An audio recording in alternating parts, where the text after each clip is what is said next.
Hey everybody, good morning or welcome back to Blu-Roy Movies. How's everybody doing? Right, today it's going to be the start of a planned new series. Yeah, we'll see how we get on with that one. I'm going to tour you round my boutique labels collections. Now, I wonder why they do call them boutiques. So I can never work that one out. A boutique is somewhere where you buy clothes, fancy clothes. So yeah, who knows? Yes. So the plan is, in a series of videos, I shall highlight my boutique collections. Starting off today, I'm going to do the BFI, then we'll move on to Indicator, just looking what order I've got on the shelves, Criterion, HMV Premium, Eureka. I have done a Eureka one 2 or 3 years ago, but I'll do an updated one. That will be a long video because that's the one I've got the most of. And Arrow, yes, we'll do them in those sections. So if you're new to the channel and you like your movie collecting, in particular your boutique Blu-rays and 4Ks, hit me up down below on the subscribe, and then you won't miss them going forwards.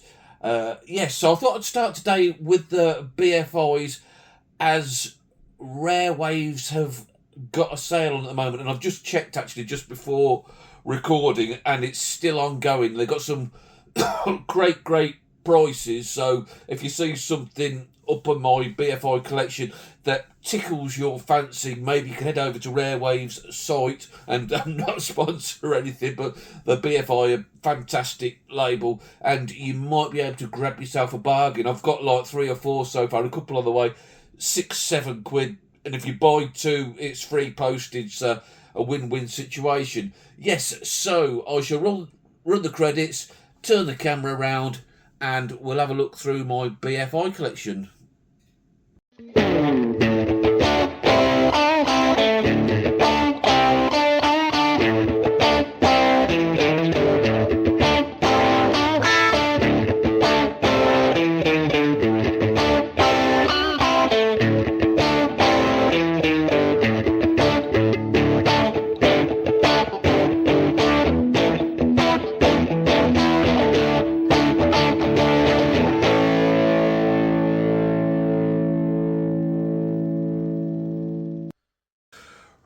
Right, my BFI shelf is situated just above my workstation, just below my Only Fools and Horses shelf. Yes, I've got an Only Fools and Horses shelf, go figure. And in the vicinity of my Grease collection, the greatest film of all time. Not. Anyway, BFI, let's run you through what I've got, shall we? Not the biggest collection in the world, I've got a fair few though. And I shall be adding more intermittently, I can see. Afterlife is a film I've just picked up in the sale. I think that was £6.80 or something. I've seen a couple of Corriader films before, thoroughly enjoyed them, so why not add another one? After the Fox is a great British comedy with Peter Sellers. That's thoroughly enjoyable. Bates, rather an unusual film, but quite enjoyed it. It's set in Cornwall, about the gentrification of these Cornish towns and outsiders getting holiday homes, and how the changing scenery in these small towns and villages in Cornwall. Yeah, quite interesting film. I quite enjoyed that.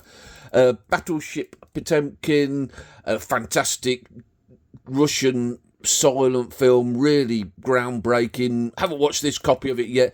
This is set to the music of the Pet Shop Boys, and I quite like them, so I shall enjoy that.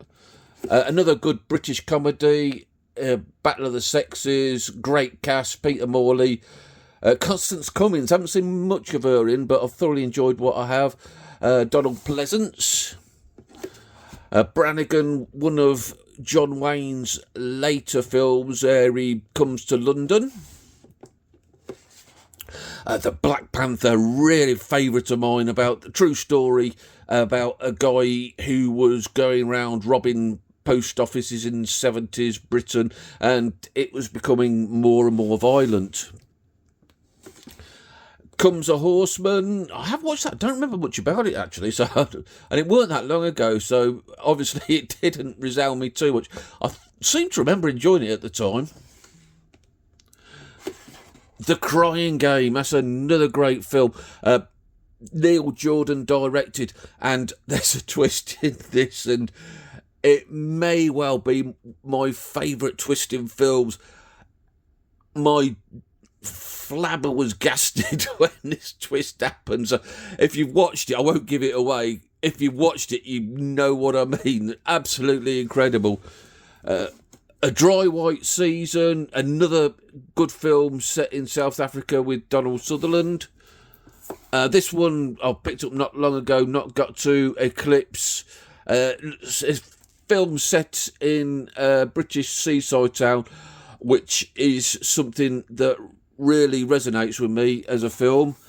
Speaking of which, The Entertainer, on a personal level, this film means so much to me. It's all shot in Morecambe, Lancashire, which is where my family originates from, and regular viewers of the channel, my friends on it, they'll know that wife and I, we still have 2 or 3 weekends a year up there, and yeah, you can go past all the filming locations, and I actually did a video on the channel a couple of years ago showing The Entertainer filming locations, and a very good film to boot. Eye of the Needle is a World War II spy with the fantastic Donald Sutherland. Eyes Without a Face, a really creepy 60s, I think, French horror film. Yeah, it's worth a watch. Oh, and a film that just gets more and more a favourite of mine every time I see it, the wonderful Fanny and Alexander. I absolutely adore this film. Watch it every Christmas because the first third of the film is set at the Christmas, and it wasn't until I, after watched it last year, that looking at the special features, they've actually got the 5-hour TV cut on there as a special feature, so this year I should be watching that one. The Great White Silence, some fantastic real footage of Scott's journey to the South Pole. You can pick that up very, very cheap, like £3 or £4 on eBay. I think I paid a couple of quid for it. Yeah, well worth owning. Here We Go Round the Mulberry Bush, which is a film I watched about a month ago and really enjoyed it. Good look at 60s. I think it's supposed to be in London, but it's actually shot just outside, and I adore Judy Geeson. She's one of my favourite actresses. Yeah, good, that one. I enjoyed that. High and Low, fantastic Kurosawa film, away from his usual samurai fare about this businessman whose son it is, I think, gets kidnapped. Ikiru, this is one I just picked up in the sale, and I'm ashamed to say I've never seen it. I've seen the Bill Nighy remake from 3 or 4 years ago, but not watched the classic that it's based on, so yeah, I must get round to that.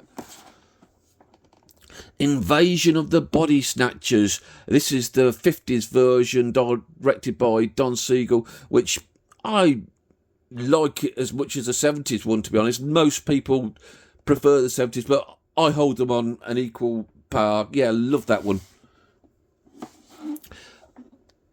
I Start Counting, another great British film. I mean, I'm just going to be saying that time after time with the BFI. Steve for film. He done a great video on his channel showing the filming locations round, I want to say Basingstoke, but I may be wrong. I should stick a link to Steve's channel in the description so you can go out and look at. But it was funny, how not a lot of it had changed to this day. I bought this on release and it's still sealed, and I'm not going to lie, it intimidates me going into it. It's so long, and it was voted Sight and Sound in their last poll as the greatest film ever, but it's just intimidating the hell out of me. If you've seen it and I should watch it, please let me know in the comments below. Judgment at Nuremberg, a brilliant look at the war trials for the Nazi criminals. I haven't seen the film from last year, and that's probably me being a snob because I love this one so much. You know, you think it goes, I don't want to watch that one, but yeah, maybe I should. Again, let me know if that's worth watching. The Killing of a Chinese Bookie, again, one I haven't got round to yet, and one I need to. One that Sam sent me over, I completely forgot about it, to be honest. Yeah, thank you for that, Sam, and I promise I shall watch that. I must make a mental note to watch that. Another one I've just picked up in the sale, Francois Truffaut. Now, Truffaut is a big hole in my film watching. I think I've seen one film of his, so I must get on and watch more. A Month in the Country. This was brilliant. Colin Firth and Kenneth Branagh. Post-World War II, if memory serves me right, and that people settling back into the country after war. Yeah, I've got to rewatch that because I really enjoyed it. Naked, a Mike Leigh film. I'm just about to embark, hopefully, on watching Mike Leigh films. So, Naked, I've heard, is a very difficult watch. Night in the City, really, really good film noir. As is Odds Against Tomorrow, Robert Wise film. Shelley Winters, love Shelley Winters. Out of the Blue, another one I've just picked up in the sale. Been told it's quite a difficult watch, but quite a good one. Talking of difficult watches, The Pawnbroker. This was a difficult watch. A fantastic performance by Rod Steiger. Didn't really enjoy the film, but I think it's one that you appreciate more than you enjoy. A Pocket Full of Miracles, Frank Capra, and yeah, another one I need to get to. Love Glenn Ford, love Betty Davis, love Frank Capra, so I really should have watched that one. Red Desert, Antonioni, some have actually said that's his best film. Separation, one I've got to get to. Separate Tables. Now, this is a really fantastic, really well-acted film with a great cast, as you can see. Rita Hayworth, Deborah Kerr, David Niven, Burt Lancaster, directed by Dalbert Mann, and very talkative, dialogue-driven, all about the lives of these people living in a boarding house in Bournemouth.